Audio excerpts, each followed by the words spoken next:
देश की राजधानी दिल्ली के प्रगति विहार विस्तार में कई सरकारी बहुमंजिला इमारतें हैं, जिनमें नेशनल इंफॉर्मेशन सेंटर यानी कि NIC, central bureau of investigation यानी कि CBI और इंडो तिब्बतियन बॉर्डर पुलिस यानी कि ITBP जैसे कई सरकारी दफ्तर वहां मौजूद है।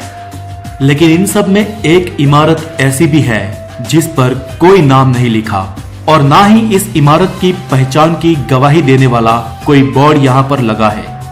आम इंसानों के लिए भीतर जाना वर्जित है और अंदर आने जाने वाले अफसरों के कोट पर उनका ना तो नाम लिखा होता है और ना ही डेजिग्नेशन। कोई जानकार इंसान ही बता सकता है कि ये इमारत आखिर किस चीज की है। इमारत रिसर्च एंड एनालिसिस विंग यानी कि रो की है। Welcome back to the knowledge. मैं हूं हितेश गिरी गोसाई और आज हम जासूसी करेंगे उस सीक्रेट एजेंसी की जो पूरी दुनिया की जासूसी करती है। रो भारत सरकार की गुप्तचर संस्था, एक वैसी ही संस्था जैसी अमेरिका की CIA है, इजराइल की मोसाद है और रशिया की FSB है। पर रो की गुप्तता की आड़ में ढके उसके असली कारनामों के बारे में कोई नहीं जानता। दोस्तों, किसी भी देश का सरकारी कार्यकाल जग जाहिर होता है। हमारी आर्मी भी वॉर डायरी बनाती है जिससे हमारी सेना का इतिहास आने वाली पीढ़ियों तक पहुंचता रहे। लेकिन रो के कारनामों का सुराग भी किसी के हाथ नहीं लगता। ना ही उसका कहीं पर जिक्र होता है और ना ही शाबाशी मिलती है। बस ये देश के वो सिपाही हैं जिनके कारनामे एक तो वो खुद जानते हैं और दूसरे उनके दुश्मन, और कोई नहीं। रो इस हद तक सीक्रेट है कि इस एजेंसी को दिए जाने वाले बजट का आंकड़ा भी कभी जनता के सामने नहीं आता। यहाँ तक कि हमारी पार्लियामेंट के पास भी इसकी कोई जानकारी नहीं होती। हाँ, रो को दिए जाने वाले बजट की जानकारी हमारे फाइनेंस मिनिस्टर को होती है, पर बस वहां पर ही फाइनेंस मिनिस्ट्री की लिमिट आ जाती है, क्योंकि बजट का वो पैसा कहाँ खर्च हुआ, कितना खर्च हुआ, कैश में हुआ या चेक से हुआ, ये सारी बातें टॉप सीक्रेट रखी जाती है और इसे जानने का हक सिर्फ रो के अलावा और किसी को नहीं है। किसी से मेरा मतलब है किसी को भी नहीं, ना संसद को और ना ही मिनिस्ट्री को। रो के कितने एजेंट हैं, वो किन किन देशों में सक्रिय है और किस मिशन पर है, ये सारी जानकारी रो की उस इमारत की 4 दीवारों के भीतर ही रहती है। बस सिर्फ देश के प्रधानमंत्री और उनके अंडर में आने वाली ज्वाइंट इंटेलिजेंस कमिटी यानी कि JIC ही रो के कारनामों का हिसाब उनसे ले सकती है।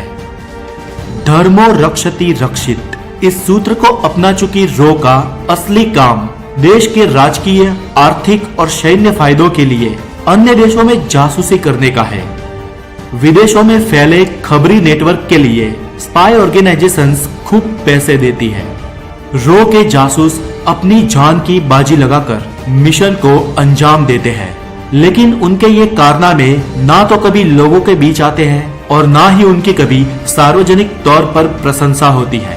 लेकिन इस बात का उन्हें कोई अफसोस नहीं, क्योंकि देश के ये गुप्त सिपाही हर हाल में देश का हित देखना चाहते हैं। इंटेलिजेंस एजेंसी के इतिहास की ओर नजर डाले तो आज से करीब 185 साल पहले सन 1835 में भारत में अंग्रेज कंपनी ईस्ट इंडिया द्वारा पहली बार दुनिया की सबसे पहली इंटेलिजेंस एजेंसी का गठन किया गया था, जिसका नाम था IB यानी कि इंटेलिजेंस ब्यूरो। इस एजेंसी को अंग्रेजों के लिए भारतीय लोगों पर निगरानी रखने के लिए बनाया गया था। बाद में अंग्रेजों को जब लगा कि जारशाही रसिया ब्रिटिश इंडिया पर हमला करने की सोच रहा है, तब इस एजेंसी को रसिया के खिलाफ एक्टिव किया गया और जब रशिया का आक्रमण ना हुआ तब IB को भारतीय क्रांतिकारियों की जासूसी करने के लिए इस्तेमाल किया जाने लगा। कहा जाता है कि महात्मा गांधी और सरदार पटेल के आसपास भी IB के जासूस फैले हुए थे।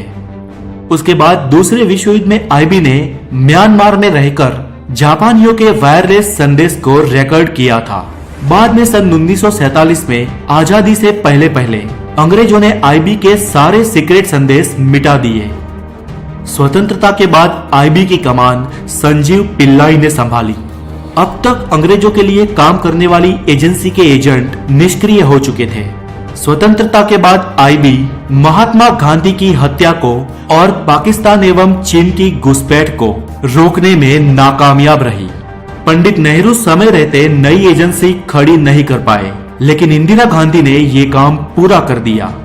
इंदिरा ये समझ चुकी थी कि देश का हित दुश्मन देशों की जासूसी कर उनके मिशंस को फेल करने में है। इसलिए देश हित में सितंबर 21, 1968 के दिन रो का निर्माण किया गया। रामेश्वर नाथ एजेंसी के डायरेक्टर बने। दोस्तों, रो का सही नाम RNAW है, RAW नहीं, लेकिन आम जनता इसे RAW रो के नाम से जानती है।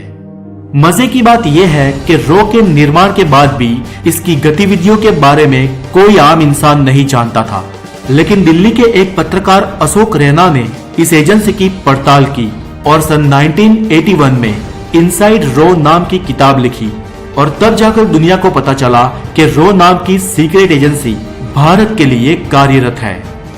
दोस्तों, जैसा कि मैंने आगे बताया, दुनिया की अन्य सीक्रेट एजेंसीज की तरह रो के मिशन भी दुनिया के सामने नहीं आते, पर कभी कभार रो में से निवृत्त हुए अधिकारियों की आत्मकथा या पत्रकारों की किताबों के माध्यम से कुछ कुछ कारनामे बाहर आ जाते हैं।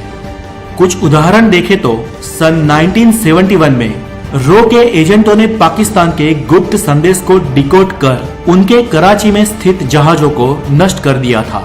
वैसे ही सन 1999 में कारगिल युद्ध से पहले LOC पर होने वाली एक्टिविटीज की फोटोज रो ने तत्काल रक्षा मंत्री जॉर्ज फर्नांडिस को भेजे और भारत सरकार ने तत्काल ही घुसपैठियों को खदेड़ने का मिशन शुरू कर दिया।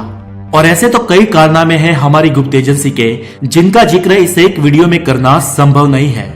और उन सब से भी अधिक तो वो कारनामे हैं जो आज तक दुनिया के सामने ही नहीं आ पाए और देश हित के लिए वो आने भी नहीं चाहिए। इसलिए हमारी सुरक्षा के लिए पर्दे के पीछे काम कर रहे उन सिपाहियों को हम देशवासियों की ओर से बहुत सारी शुभकामनाएं। और आज के लिए इतना ही। और अगर आपको ये वीडियो अच्छी लगी हो तो इसे हो सके इतना शेयर करें और आप प्लीज इस वीडियो को लाइक अवश्य करें। और अगर आप द नॉलेज पे नए हैं तो इस चैनल को सब्सक्राइब जरूर करें। आगे मिलेंगे हेल्दी नॉलेज के साथ। Have a good day, take care.